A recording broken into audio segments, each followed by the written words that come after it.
All right, buddy. I don't know if that's a hot start to getting into segment 3. It's a start of some sort. So we'll go ahead and start this thing off here. Um, Other than Oklahoma State and Utah getting their rightful spots back in Arlington or to Arlington, what are some other teams, or give me your other sleeper team that kind of was on the lower side of the Big 12 this previous season? When I say lower side, right, the top teams, undeniably, Arizona State, Iowa State, BYU, Colorado, and then Baylor, right? So outside of those, who do you have as a sleeper team that everybody should pay attention to? Okay, I'm going to bring up a team, and if I get pushback, I do have the backup ready to go. Okay, good. Can I call Kansas State a sleeper? Yeah, I mean, yes. Yeah, you can, because for their standards, and shout out to them for having the Bill Snyder into Chris Kleiman level era that kept the standards where they are. But yeah, it was underwhelming, especially whenever you see their former quarterback just win a national championship, when most Kansas State fans were saying that he was nowhere near the same QB as Avery Johnson, and they wanted him to leave. So yeah, I think you could call them a sleeper. So because of what I just mentioned, Will Howard, Avery Johnson, why do you think the K-State is the sleeper moving forward for you? Because of just the standard they've been in this conference. They're another team like Oklahoma State, like a Utah. That was those three. Those were the three picks to win. And I will say, my backup, I lack creativity. So I was just going to say Kansas right after that, because another team that was favored coming into the year, they missed the mark. It wasn't their year. Yeah. But there's still a lot of talent, especially at the quarterback position with both these teams, Avery Johnson and then Jalen Daniels. And I think it really just comes down to the respect I have for those coaches too, the ability to retool. Yes, especially like a Kansas, you lose Devin Leary. Like that's a huge loss to lose in the backfield. But these teams are going to retool well, and I've liked a couple of the additions that they've been able to make already and during the offseason. And I just think, look, Kansas State being 5-4 in the Big 12 is weird. And I just can't. And seeing, even like Arizona was down there, obviously Oklahoma, like there's a lot of brands that can bounce back, but Kansas State is one right away. It was Avery Johnson's first year starting. I do expect him to make a major leap and have a big bounce back season. There's a lot of other talented players littered throughout that roster. This offseason, you're going to see Arizona State get a lot of love. I think it's really going to be really hard for them to replace Cam Scadaboo with what he meant. I do expect Iowa State to be right back up to the top. BYU fans are going to talk themselves into being a contender again. We'll see if they can actually keep it up all the way through the season.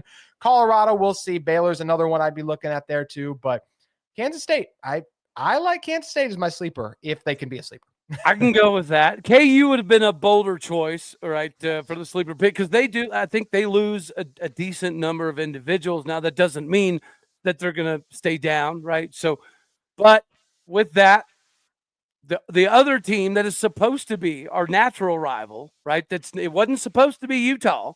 The animosity between Oklahoma State and Utah was never supposed to be a thing. Another team was the animosity was supposed to be Oklahoma State and Texas Tech. And we do go to Lubbock, the second last game of the season, which I do think that one of us, whether it be us or Texas Tech, it could be both, but one of us will be in very, very serious contention for a Big 12 title. And part of my justification here is I've been a massive proponent of Behren Morton from the get-go. Whenever I watched him play as a freshman, I was like, oh man, this guy's going to be a problem, because he's athletic. He's very mobile. He does a lot of the off-platform stuff, right? As a pitcher, he can throw from over top. He can throw submarine. He can do a lot of that, which has now become much more popular. But when healthy, I looked it up last season. I can't remember the mark, but when healthy, they were like 8-2. When he wasn't healthy, they were like 2-7 or something to that effect. So Behren Morton is a big difference maker for them. Now, I know Micah Hudson, all the drama, he's gone, took his drama to A&M. Now he's leaving A&M, all of that stuff. That could have been a problem, but I think they turned it into a positive, because whether you look at 247 or on 3, they've brought in 7 to 9 4-star guys in the transfer portal, right? And you're talking about dudes that are scoring 90, 92, 93, whether it be 247 or on 3. When you bring in that massive number of individuals that, again, kind of like Oklahoma State's transfers, have big-time SEC, Big Ten style of jobs where you've already started, you've already played games at major conferences, I think that's going to be absolutely massive for Texas Tech. I'm buying into the Joey Maguire hype, and I actually have that one circled because I think the new palace they've put together there in Lubbock is a pretty cool looking stadium atmosphere as well. So I'll show up and I'll wear a helmet. So if I get hit with batteries, I will survive the night. But hopefully it's a wild one of 2 ranked teams that are competing for a spot in Arlington. I think it's a definite possibility for both, maybe even more so for Texas Tech. They have long been a team. I remember even a couple of years ago, our guy Drake picked them to win the Big 12. For a long time, people have been waiting for Texas Tech to take that next step. They have with their pockets top 3 transfer portal class. That is a heck of a group you put together. Yeah. But I'll also say this, and I think Texas Tech could absolutely be in Arlington next year. But also I'll say this. The number 1 transfer portal class last year, and I know they're not number 1 Texas Tech, but it doesn't mean everything just because you land the talent, was Ole Miss. And they would go on to lose to Kentucky. Anything can happen on any given Saturday. And just because a roster looks good on paper, as me and my good friend Cody Stovall both learned last year, doesn't mean it will all come together. But I think that's a really good sleeper pick. And isn't it amazing, Cody, how many different teams we really could have chosen for this list, honestly? Well, and I have to always give shout outs where they're warranted. A brand new 4-corner school won the conference. Yeah. Nobody saw that coming. No. Nobody saw that as a possibility. And they did it with a 34-year-old coach. They're going to be a problem. And one of the biggest reasons they're going to be a problem is much like Mike Gundy and Kyle Whittingham, Kenny Dillingham ain't going nowhere. Oh, that's his spot. That's his school. Mm-hmm. So he's going to be the best coach in this conference, I think, personally, for a long time. I love Deion Sanders. I love Kalani Sitake. I think both Witt and Gundy are on the way out in the next 5 years. Neither one of them I expect to be there. Maybe Gundy will prove me wrong with that. But, yeah, I think Kenny Dillingham is a genius. I'm a huge fan of what he's done. And it's a bummer he's in the Big 12 for now. I will say, I think some of these big – even though, he should stay there, and NIL makes it possible, all it takes is for USC to move on from Lincoln Riley, Florida to move on from Billy Napier. Everyone's looking for the next up-and-coming superstar head coach. A lot of reason to believe that could be Kenny Dillingham. Well, just like we talked about how K-State fans are probably looking or kicking themselves a little bit watching Will Howard win a natty. I'm sure to some degree Arizona State fans watch what Jaden Daniels is doing in the NFL playoffs.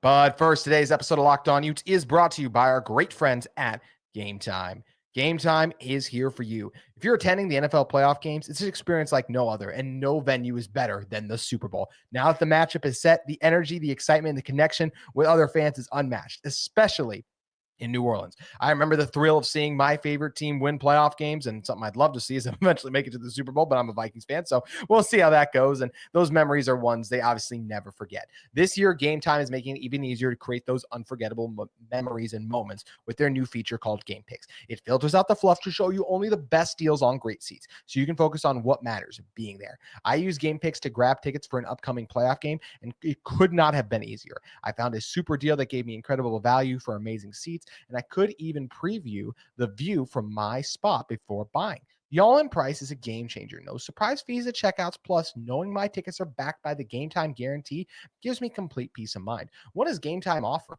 Well, how about a seat view? So when you make your purchase, you know exactly what kind of a view you're going to be getting. Also, that low price guarantee is another great plus. There's even event cancellation protection, job loss protection. So many amazing deals, not just on sports, but concert, comedy, and theater events near you as well. You can take the guesswork out of buying tickets with Game Time. Download the Game Time app, create an account, and use code LOCKEDONCollege. All caps, no spaces. For $20 off your first purchase, term supply. Again, create an account and redeem code LOCKEDONCOLLEGE for $20 off. Download Game Time today. Last minute tickets, lower price, guaranteed. Dang, man, he was. I had a friend text me about what he wishes had happened to Herm Edwards for the things he did to set this program back. Which is crazy, dude.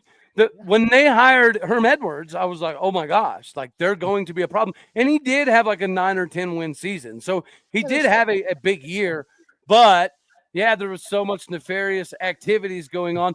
Like Step Brothers, there's so much room for activities. They were like, look, there's so much room for us to do sketchy stuff. That's how it worked under Herm Edwards, which is a crying shame. And it's good to see Arizona State give where they got this season. It was also good to see the battle that they gave Texas, because I do think Texas was definitely one of the top 4 teams in the country. So if Arizona State would have gotten that done, again, I think it would have helped with the conversation and the negative connotations kind of attached to the Big 12. But here we have another time, and I'll say it just like I said it last year. That's why I've got my Arizona State gear on, huh? Fear the fork, baby. I don't give 13 hoots or poops who it is. The Big 12 needs to end up in the Natty. Even if they pull a Notre Dame, I'm okay with that. I know that's like, oh, that's defeatist mentality. That's second place, blah, blah, blah. No, the Big 12 needs to garner as much attention before the next conference realignment window happens. Because as it sits right now, dude, I don't know that anybody can make the argument that other than – I don't even know if you can make the argument that Clemson is good enough to keep the ACC afloat forever. Do we have a blue blood? No, we do not. But if you look at the TV viewership and the numbers and the partnership that we have with ESPN, this is a conference that is probably going to be worthwhile in the years to come as well. But in order for us to capitalize on it, one of us, Oklahoma State, Utah, Houston, Baylor, I don't really care. BYU, somebody's got to go play for a natty. Houston? You say Houston? Yeah, I don't care who it is. Love you, Parker. I really don't care who it is. Anybody. KU. Yeah. I mean, dude, we're throwing shots at Houston, as we should. But, I mean, we were last place, so maybe we should throw shots at us. But used again, to be Arizona State used to be 16th, ends up first with a young coach that everybody, even Arizona State people, were like, well, Kenny Dillingham's so young. This is so new to him. Probably going to take him a few years, right, to get his weight underneath him. It took him not even 2 years. It took him 1.5 years to get this thing rolling. They lost 55-3 at Utah before last year. Like, that was this year. They beat us at their place. I did not realize that. We beat them 55-3. So yes, coming into the season, I was very confident in Utah winning that game. And it's just amazing how quickly things can flip and change over the course of a college football season. Well, you know what? Cam Scattaboo is no longer the dude. Now, the guy they got from Army, he's a problem. He's a problem, too. He reminds me a lot of Ollie, to be honest with you. Mm-hmm.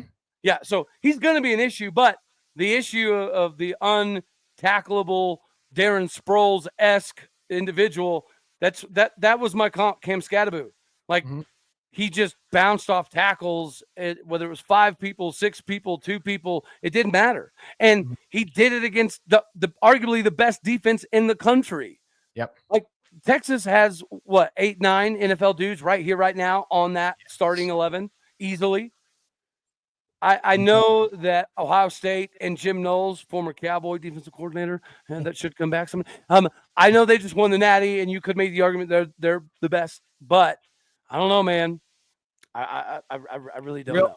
Real quick, any Big 12 team, to go back to what you're saying, making a national championship run is a massive win for the conference. Yeah. Utah with better quarterback.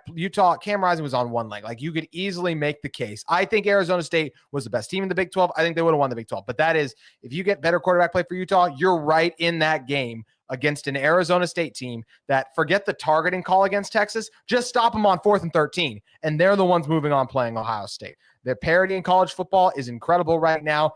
And it does not take that much to get yourselves in a position where you can earn the upset over the Big Ten or the SEC team, despite what the fans of those teams would have you believe.